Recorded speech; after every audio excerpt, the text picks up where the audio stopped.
नमस्कार, मैं जनवक्ता शिवम गौतम। और आज जिस तरीके की खबर थी कि सोनिया गांधी आज विपक्षी पार्टियों के साथ एक बैठक करने वाली है और वो बैठक हुई भी, जिसमें 22 दलों को सोनिया गांधी ने वीडियो कॉन्फ्रेंसिंग के द्वारा अपने सामने लिया। लेकिन उससे बड़ी खबर बिहार से आ रही है। कल हमने आपको बताया था कि किस तरीके से कर्नाटक के शिवमोगा जिले के जो सागर एक कस्बा है, वहाँ पर प्रवीण केवी नाम के एक वकील ने सोनिया के खिलाफ एफआईआर कराई थी। और अब दूसरी एफआईआर पटना के कंकड़बाग थाने में पंकज सिंह नाम के एक व्यक्ति ने दर्ज कराई है सोनिया के खिलाफ।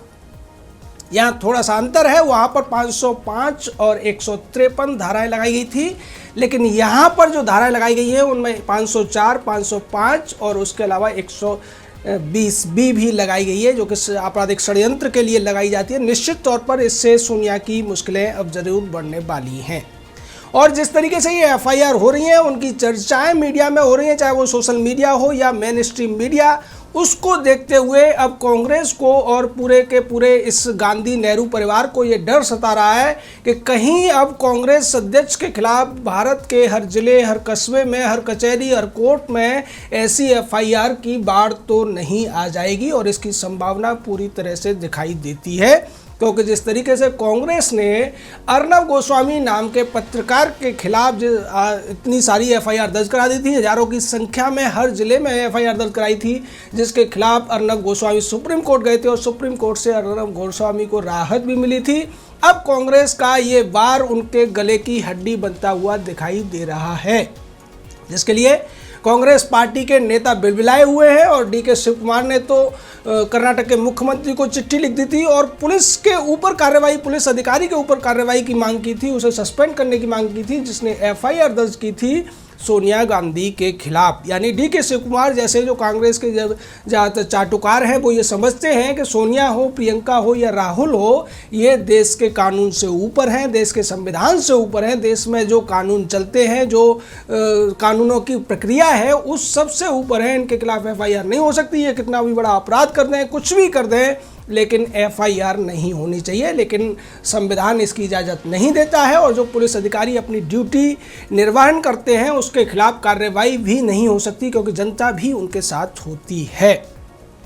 अब बात करते हैं आज की उस मीटिंग की, जिसमें सोनिया गांधी ने तमाम विपक्षी दलों को इकट्ठा करने की कोशिश की थी। हालांकि इस बैठक से 3 बड़े विपक्षी दल पूरी तरीके से कन्नी काट गए। अखिलेश यादव की समाजवादी पार्टी इसमें शामिल नहीं हुई और मायावती तो सुबह से ही कांग्रेस के खिलाफ मोर्चा खोले हुई थी और उन्होंने कोटा की घटना के जिस तरीके से बिल भेजा गया था राजस्थान की कांग्रेस सरकार के द्वारा, उसके बाद कांग्रेस की खिंचाई की थी, तो उनके आने की संभावना तो पूरी तरीके से थी ही नहीं। उसके अलावा केजरीवाल नाम के जो दिल्ली के सूबेदार हैं, वो भी इस मीटिंग में शामिल नहीं हुए, क्योंकि केजरीवाल को भी लगता है कि कांग्रेस के साथ खड़े होने से उसकी ही ज़्यादा भद्द पिटेगी जनता की नज़रों में। तो इस तरीके से ये पूरा का पूरा जो मीटिंग थी, ये 22 दलों के शामिल होने का दावा कांग्रेस की तरफ से किया गया।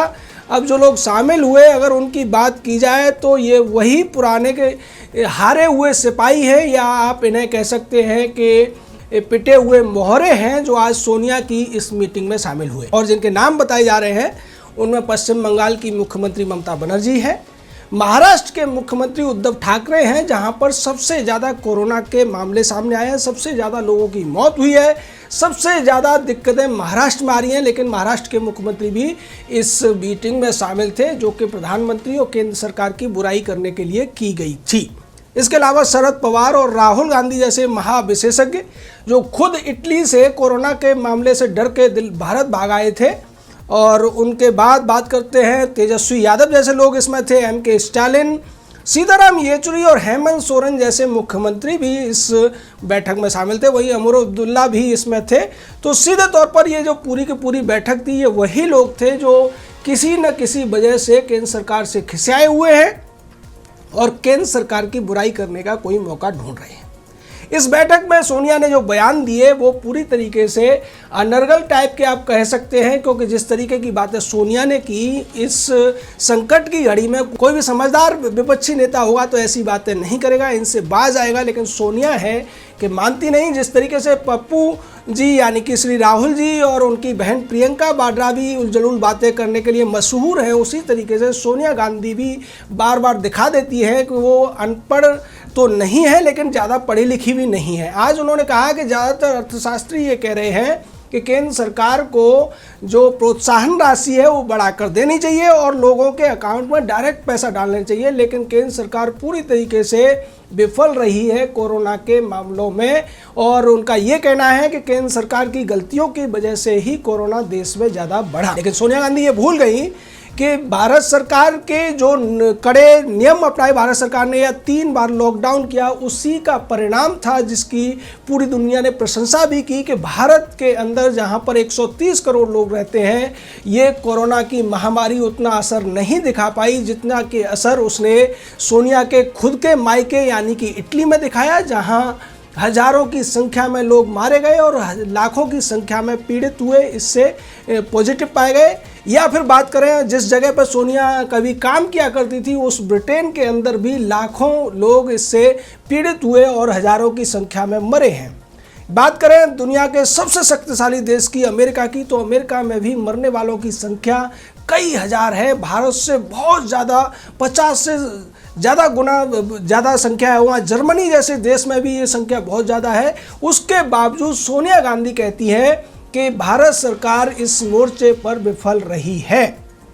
सोनिया गांधी को ये लगता है कि जिस तरीके से मनमोहन सिंह ने केदार घाटी की जो प्रलय आई थी उसके समय की बात हो या उड़ीसा के साइक्लोन जैसी समस्याएं रही हूँ, उनको सुलझाने के नाम पर जो घपले किए थे वो घपले मोदी सरकार नहीं कर रही है, इसलिए ये सरकार विफल है। ये शायद सोनिया की उस थ्योरी में बैठता है, क्योंकि सोनिया का ये कहना है कि ये जो पैसा है जो सरकार दावा कर रही है 20 लाख करोड़ के पैकेज का, इससे ज़्यादा पैकेज दिए जाने की जरूरत थी और ये पैकेज उन मजदूरों को डायरेक्ट उनके खाते में दिया जाना चाहिए था। लेकिन सोनिया को अर्थशास्त्र की बेसिक नॉलेज शायद नहीं है, क्योंकि जो जीडीपी होता है ये एक वर्चुअल डाटा होता है, इसकी कहीं भी कोई इनकम में नहीं गिन सकते आप इसको, ये एक अनुमान होता है और उसको आप किसी को बांट नहीं सकते हैं। सरकार के पास वास्तव में उस तरीके का कोई पेड़ नहीं होता जिसकी चर्चा कभी मनमोहन सिंह ने की थी कि पैसे पेड़ पर नहीं उगते हैं। वास्तव में यही हकीकत है।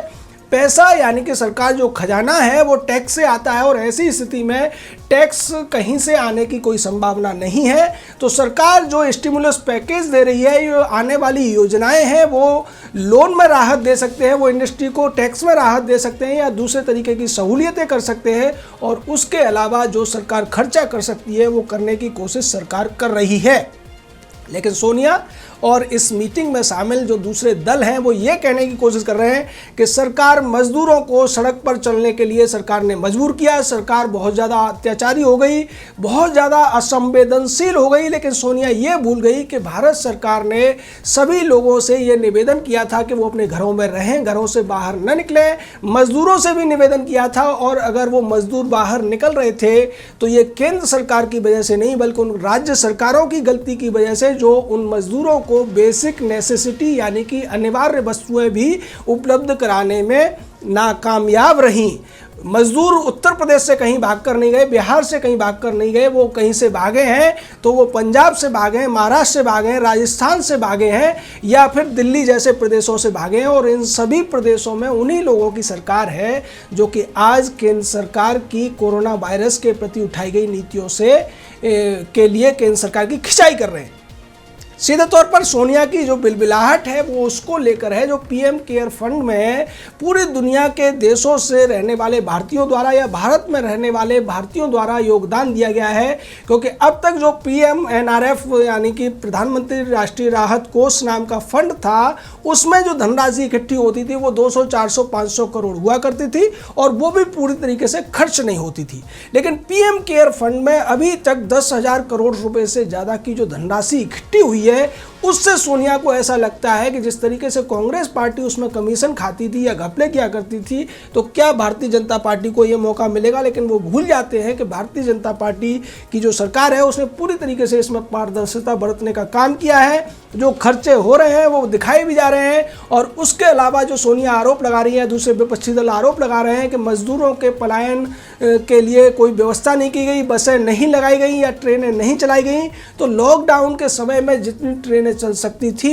और सुरक्षित रूप से चल सकती थी उतनी चलाई गई, क्योंकि ट्रेन के अंदर भी लोगों को जांच करने के बाद ही बिठाया जा सकता है। अन्यथा जैसा कि महाराष्ट्र से पलायन करने वाले मजदूरों के साथ उत्तर प्रदेश में जाके पता चल रहा है कि वो लोग बीमार हैं, कोरोना पॉजिटिव हैं, उसके बावजूद महाराष्ट्र सरकार उनको अपने यहाँ से भगा रही है या फिर जबरदस्ती उनके अपने गृह राज्य में भेज रही है। इस तरीके की कोशिशें वो सरकारें कर रही हैं जो आज इस मीटिंग में शामिल थी। सोनिया के सुर में सुर मिला रही थी। तो निश्चित तौर पर चाहे शरद पवार हो, उद्धव ठाकरे हो, सोनिया गांधी हो,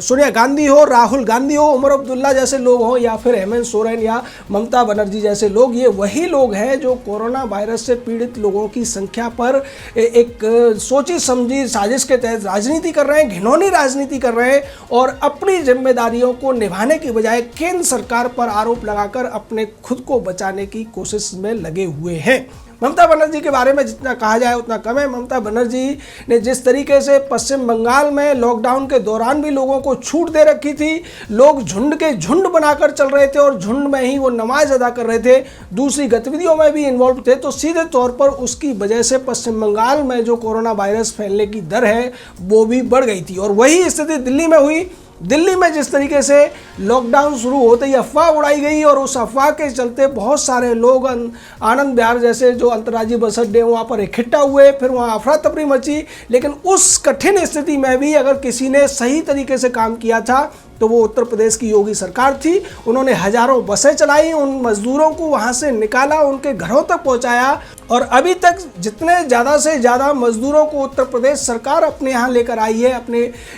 गृह राज्य में लाई है, उनको अपने घरों तक पहुँचाया है, उससे ज़्यादा किसी भी प्रदेश की सरकार ने नहीं किया, उसका आधा भी नहीं किया। उसके बावजूद अगर कांग्रेस ये कहती है कि सड़कों पर जो लोग पैदल चल रहे हैं, जो भूखे प्यासे अपने घरों को जाने के लिए मजबूर हैं, उसके लिए अगर कोई दोषी है तो केंद्र सरकार है, तो सीधे तौर पर ये एक मिथ्या आरोप ही कहा जा सकता है। और जिस तरीके से नई नई कहानियां निकल के आ रही हैं कांग्रेस शासित राज्यों से या उनके मुख्यमंत्रियों, या जैसा कि अभी कोटा का मामला सामने आया है कि जब स्टूडेंट्स वहाँ फंसे हुए थे, उत्तर प्रदेश सरकार ने बसें भेजी, उसके बावजूद अगर जब वो बसें कम पड़ गई तो बसें राजस्थान सरकार से मांगनी पड़ी और उसके एवज में राजस्थान सरकार ने मोटा किराया वसूलने के लिए 36 लाख का बिल थमा दिया। तो सीधे तौर पर कांग्रेस की जो कथनी और करनी है वो बहुत ज़्यादा असंवेदनशील है और ऐसे मौके पर भी वो ऐसी राजनीति करके अपनी उसी पुरानी परंपरा को दिखाने की कोशिश कर रहे हैं। जय हिंद, जय भारत।